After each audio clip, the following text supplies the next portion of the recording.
میرا دوست مجھے کہتا کہ امام مسجد کو نماز کے بعد باتوں میں لگائے رکھنا، مجھے امام کی بیوی سے ملنے جانا ہے۔ میں روزانہ ایسا ہی کرتا۔ ایک دن پتہ چلا کہ امام صاحب کی تو شادی نہیں ہوئی۔ میں نے دوست کا پیچھا کیا تو یہ دیکھ کر میری حیرت کی انتہا نہ رہی۔ میرا دوست تو میرا نام جاوید ہے۔ میری شادی کو 5 سال ہو گئے تھے۔ میں دیکھنے میں بالکل بھی اچھی شکل و صورت کا مالک نہیں تھا۔ لوگ تو کہتے شکل اچھی نہیں تو کم سے کم بات تو اچھی کرے۔ مجھے بات کرنے کا بھی کوئی سلیقہ نہیں آتا تھا۔ میری بیوی شاعرہ، شادی سے پہلے شاعری کیا کرتی تھی، اس لیے اس کو اپنی محبت جتانے کا سلیقہ تھا۔ اس کا اندازہ بہت ہی اچھا تھا۔ وہ مجھ سے بھی یہی سب کچھ امید کرتی تھی، لیکن کبھی کبھی میں اس کی محبت سے بتائے ہوئے اشعار پر ہنستا تو کبھی اس کی باتوں میں چھپی ہوئی محبت کو پہچان نہیں پاتا، اور وہ مجھے کہتی کہ پڑھے لکھے جاہل ہو، تو وہ مجھ سے بدظن رہنے لگی اور بس میرا کام کر کے اپنا فرض پورا کر دیتی۔ اس کی آنکھوں سے محبت ختم ہونے لگی۔ شادی کی پہلی رات اس نے مجھے کہا کہ میں چاہتی تھی کہ میں پہلے محبت کرتی اور پھر شادی، پر میں مولوی کی بیٹی ہوں، میں ایسا کر بھی نہیں سکتی تھی اور موقع بھی نہ ملا، کیونکہ انسان کو جب بھی موقع ملتا ہے وہ تبھی گناہ کرتا ہے، اگر نہیں ملتا تو وہ گناہ نہیں کرتا اور دنیا والے اسے شریف سمجھتے ہیں۔ لیکن میری آپ سے شادی ہو گئی اور اس کا مطلب یہ نہیں کہ مجھے محبت نہیں کرنی، مجھے اب بھی محبت کرنی اور میں آپ سے محبت کرنا چاہتی ہوں اور آپ کو میرا ساتھ دینا ہوگا۔ لیکن میں تھا سادہ سا انسان، اس کی باتوں کو نہ سمجھ سکا اور اس طرح ہمارے بیچ دوری آ گئی۔ پھر کچھ دن بعد میں نے اللہ کی طرف راہ لگائی اور مسجد میں باقاعدگی سے جانے لگا۔ وہیں پر میرا ایک دوست بھی آتا تھا جو محلے میں ہی رہتا تھا اور میرا دوست بچپن کا تھا۔ اسی کے ساتھ میں اپنی بیوی کی باتیں کیا کرتا تھا کہ مجھ سے دور دور رہتی ہیں اور اس طرح کی ہر بات میں اس سے کر لیتا تھا۔ لیکن یہ شخص تو اپنی رام کہانی میں مصروف تھا۔ اس نے مجھے کہا کہ جب جماعت ہو جائے تو تم امام کو ذرا باتوں میں لگا کے رکھنا، میں نے اس کی بیوی سے ملنے کے لیے جانا ہے۔ میں یہ بات سن کر حیران رہ گیا کہ تم نے اس کی بیوی کے ساتھ چکر چلا رکھا ہے؟ تو کہنے لگا اور کیا، وہ بیچاری بڑی مصیبت میں تھی۔ اس کا پیٹ دیکھو، اتنا موٹا انسان ہے یہ، اوپر سے اس کی تیسری شادی ہے۔ وہ لڑکی بالکل ہی 16-17 سال کی ہے، اس کے ساتھ شادی کی ہے، وہ بھی دھوکے کے ساتھ اپنے چھوٹے بھائی کو دکھا کر خود اس سے شادی کر لی، اور اب وہ اس کے ساتھ خوش نہیں ہے۔ اس کا حق بنتا ہے کہ وہ اپنی مرضی سے محبت کرے اور وہ مجھ سے محبت کرتی ہے۔ میں نے کہا یہ بات تو واقعی غلط ہے کہ اگر دھوکے سے اس کے ساتھ شادی کی ہے، لیکن آپ کو دھوکہ ملے تو اس کا مطلب یہ تو نہیں کہ آپ کوئی غلط کام کر سکتے ہیں۔ تو کہنے لگا کہ آج کل جو زمانہ ہے اس میں اچھائی کی تو امید نہیں لگاؤ، ویسے بھی وہ مجھے دل سے محبت کرتی ہے، میرے ساتھ رہنا چاہتی ہے، جلد ہی اس سے طلاق لے لے گی اور میں اس سے شادی کر لوں گا، بس تمہیں ذرا اس کو باتوں میں لگا کے رکھنا ہے۔ میں نے کہا کہ میں کیا بات کروں؟ کہنے لگا کوئی مسئلہ پوچھ لو اس سے، یہ بولتا بہت ہے، ایک سوال کا جواب مانگ لو تو 1 گھنٹے تک بات کرتا رہتا ہے۔ تم ویسے بھی کہہ رہے تھے کہ تمہاری بیوی تمہیں پیار نہیں کرتی، تو گھر جا کر کیا کرو گے؟ میں نے کہا ہاں، گھر جا کر مجھے اس کا وہی چہرہ نظر آئے گا جس کی آنکھوں میں ہر وقت شکایت ہوتی ہے۔ ٹھیک ہے، میں اس کو باتوں میں لگا لیتا ہوں، تو میرا دوست ہے، تیرے لیے کچھ بھی کروں گا، یار ہے تو اپنا۔ میں امام مسجد کو باتوں میں لگا کر بیٹھ گیا۔ میں نے اسے بہت لمبا سا مسئلہ پوچھا اور وہ شروع ہی ہو گیا، یہاں تک کہ 2 گھنٹے گزر گئے۔ تھوڑی دیر کے بعد میرا دوست آ گیا اور اس نے مجھے مسجد کی کھڑکی سے اشارہ کیا کہ میں آ گیا ہوں۔ پھر میں نے کسی طرح بات کو ختم کیا، امام مسجد سے اجازت مانگی کہ اب میں چلتا ہوں۔ میں گھر آیا تو اپنی بیوی کو دیکھ کر حیران رہ گیا، شاید وہ بھی ابھی نہائی تھی، اس کے لمبے لمبے بال بہت ہی خوبصورت لگ رہے تھے۔ آئینے میں خود کو دیکھ رہی تھی، مجھے بہت زیادہ پیاری لگی تو میں نے اس کی تعریف کرنے کے لیے کہا کہ آج تو بہت اچھی لگ رہی ہو۔ کہنے لگی آج اچھی لگ رہی ہوں، آگے پیچھے اچھی نہیں لگتی؟ میں نے کہا کہ پہلے بھی اچھی لگتی ہو، آج زیادہ اچھی لگ رہی ہو۔ تو بولی میں نے تو کچھ بھی نہیں لگایا ہے، آپ کی تعریف جھوٹی ہے، اس کو پاس ہی رکھیں، ویسے بھی بنا میک اپ لگائے کوئی بھی عورت اچھی نہیں لگتی۔ ابھی نہا کر آئی ہوں، آپ میری جھوٹی تعریفیں نہ کریں۔ میں نے کہا کہ نہیں، تم میک اپ کے بغیر ہی زیادہ اچھی لگتی ہو۔ تو پھر اس نے جواب میں کہا کہ آپ مرد اس لیے عورتوں کو یہ کہتے ہیں کہ میک اپ نہ کیا کروں تاکہ آپ کے پیسے بچ جائیں۔ میں نے اپنا سر پکڑ لیا، میں نے کہا کہ تمہاری تعریف کرنے کی کوشش کر رہا ہوں اور تم ایسے الٹے جواب دے رہی ہو، پھر کہتی ہو کہ تم میری تعریف نہیں کرتے ہو، تمہیں تعریف نہیں کرنی آتی۔ اب تم ہی بتاؤ، میں تمہاری تعریف کر رہا ہوں، پہلے تمہارے بالوں کی تعریف کی، پھر تمہارے چہرے کی تعریف کی، پھر تمہیں یہ کہا کہ تم میک اپ کے بغیر حسین لگتی ہو، اور تعریف کس طرح سے کی جاتی ہے کہ یہ تعریف نہیں تھی؟ آپ کو کچھ بھی نہیں آتا اور میں آپ کو سکھا نہیں سکتی. میں ہی کیوں آپ کو سب کچھ سکھاؤں؟ میں آپ کی بیوی ہوں، آپ کی ماں نہیں ہوں. آپ کو یہ سب کچھ خود سیکھنا چاہیے. میں نے کہا کہ اچھا پھر تو یہ بتاؤ کہ کیا کروں. تم میری جگہ ہوتی تو تم میری تعریف کیسے کرتی؟ میں تمہارا شوہر ہوں. تم نے خود بھی تو کبھی میری تعریف نہیں کی. یہ مرد کا کام ہوتا ہے عورت کی تعریف کرنا. تمہاری شاعری میں تو عورتوں نے مردوں کی بھی تعریف کی ہے. اتنا تو مجھے بھی پتا ہے. اچھا ٹھیک ہے. وہ لیٹ گئی اور سو بھی گئی. میں حیران ہوا کہ پہلے تو یہ اس طرح سے پیش نہیں آتی تھی. اسے مجھ سے گلے شکوے تو ضرور ہوئے تھے، لیکن میرے ساتھ اتنی بدتمیزی کبھی بھی نہیں کرتی تھی جتنی آج کل کر رہی تھی. جبکہ اب میں کوشش کر رہا تھا کہ اس کے معیار پر پورا اترنے کی کوشش کروں. اسے پتہ نہیں تھا اس سے چھپا کر میں شاعری کی کتابیں بھی پڑھا کرتا تھا. اللہ نے ابھی تک کوئی اولاد نہیں دی تھی. گھر میں بہت خاموشی ہوتی تھی. بیوی سو گئی تو گھر کی خاموشی سناٹا بن گئی اور مجھے کاٹنے کو آنے لگی. سوچنے لگا کہ اپنی زندگی کو بہتر بنانے کے لیے کیا کروں. آج میرا دوست امام مسجد کی بیوی کے پاس گیا تھا، کیونکہ امام مسجد نہایت سادہ اور موٹا قسم کا انسان تھا اور اس کی بیوی بھی ضرور پیاری ہی ہوگی. جب عورت کو اپنے شوہر سے محبت، توجہ اور تعریف نہ ملے تو وہ ایسے ہی بدظن ہو جاتی ہے. مجھے اپنی بیوی کو اپنے ساتھ رکھنے کے لیے اس کا دل جیتنا تھا، لیکن اب مجھے سمجھ نہیں آتی تھی کہ میں کیا کروں. میرا دوست روز مجھے یہی کرنے کو کہتا. دوسرے دن بھی میں نے ایسا ہی کیا. امام صاحب سے کہا کہ کل کی بات ادھوری رہ گئی تھی. ان کو بھی یہ بات مناسب لگی، کیونکہ کل میں اچانک ہی ان سے بہانہ کر کے اٹھ گیا تھا کہ بیوی کال کر رہی ہے، کوئی ضروری کام ہوگا. یہ بہانہ اگلے دن تو کام آ گیا تھا اور مولوی صاحب کو بھی بات بری نہیں لگی تھی. لیکن میرا دوست میرے پیچھے پڑ رہا تھا کہ آج پھر ان کو باتوں میں لگا کے رکھوں. میں نے ملنے جانا ہے. میں نے کہا کہ تم روز ملنے کیسے جاتے ہو اور وہ کیسے مل لیتی ہیں؟ تو کہنے لگا کہ وہ بھی بڑی مشکل سے ہی نکلتی ہے نا، اس لیے تو کہہ رہا ہوں کہ آج وہ آئی ہوئی ہوگی. یار تم میرے کس قسم کے دوست ہو، میری مدد کرو. جب ہم اسکول کالج میں پڑھتے تھے تمہاری فیس میں دیا کرتا تھا. میں نے کہا کہ اس طرح کی باتیں کرنے کی ضرورت نہیں ہے، تم نے واقعی میری مدد کی. واقعی اس دوست نے میری بہت مدد کی تھی. میں نے کہا کہ ٹھیک ہے میں کچھ کرتا ہوں، لیکن ہر روز یہ نہیں ہوگا.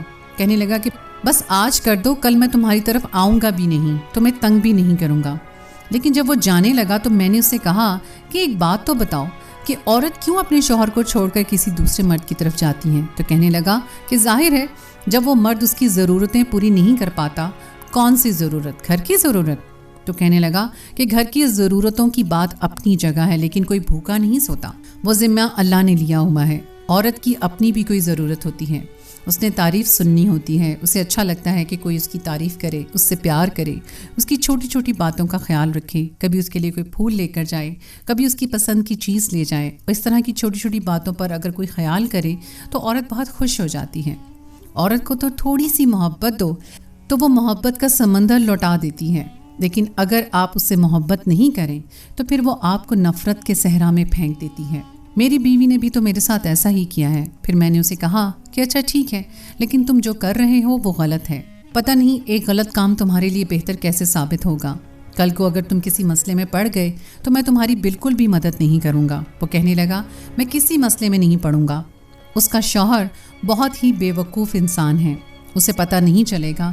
ویسے بھی اس کی 3 بیویاں ہیں، اس کو کیا پتہ چلنا ہے. میں نے پھر سے امام مسجد کو 2 گھنٹے کے لیے باتوں میں الجھا کے رکھا. آج میرے دوست نے دیر کر دی اور مجھے بھی گھر جانے میں دیر ہو گئی. پھر بھی میری قسمت اچھی تھی کہ پھولوں کی ایک دکان کھلی ہوئی تھی. میں نے اس سے اپنی بیوی کے لیے پھول خریدے اور گھر چلا گیا. اس نے دروازہ کھولا تو لگتا تھا کہ نیند سے جاگی ہے. کہنے لگی اور دیر سے آیا کرو. میں تو کہتی ہوں جہاں پر جاتے ہو تو رات بھی گزار لیا کرو، صبح آ جایا کرو. اگر دل کرے تو صبح بھی نہ آیا کرو. کتنی دیر میں نے تمہارا انتظار کیا. میرا کام ختم ہو گئے، تمہارے لیے کھانا رکھا تھا، اب خود ہی کھا لینا. اگر ٹھنڈا ہے تو خود گرم کر لو، مجھے بہت نیند آ رہی ہے. میری بیوی غصہ کر رہی تھی. میں نے اس کا ہاتھ پکڑا اور اس کے ہاتھ میں پھول رکھ کر بولا کہ یہ دیکھو میں تمہارے لیے کیا لایا ہوں. دیکھ کر اس کا غصہ ٹھنڈا ہو گیا. مجھے حیران ہو کر کہنے لگی کہ تمہیں آج کیسے خیال آ گیا؟ تو میں نے کہا کہ تم میری بیوی ہو، تم بھی تو ان لوگوں کی طرح پیاری ہو، اس لیے میں تمہارے لیے لایا ہوں. یہ بات سن کر اس کے چہرے پر مسکراہٹ آ گئی. میں بھی بہت خوش ہوا. کہنے لگی کیا ہو گیا، آج کل کوئی کسی سے ٹیوشن تو نہیں لے رہے ہو محبت کے بارے میں؟ میں نہیں لے رہا ہوں، ایک دوست لے رہا ہے. اس سے بات کی تھی میں نے، وہ میرا بہت اچھا دوست ہے. ویسے تو وہ غلط کام کر رہا ہے لیکن محبت کا ہی کام کر رہا ہے، اس لیے وہ ان چیزوں کے بارے میں بہت سمجھتا ہے. میری بیوی نے کہا پھر تو روز اس کے پاس بیٹھا کرو، پھر میں تمہارے لیے کھانا گرم کر دیتی ہوں.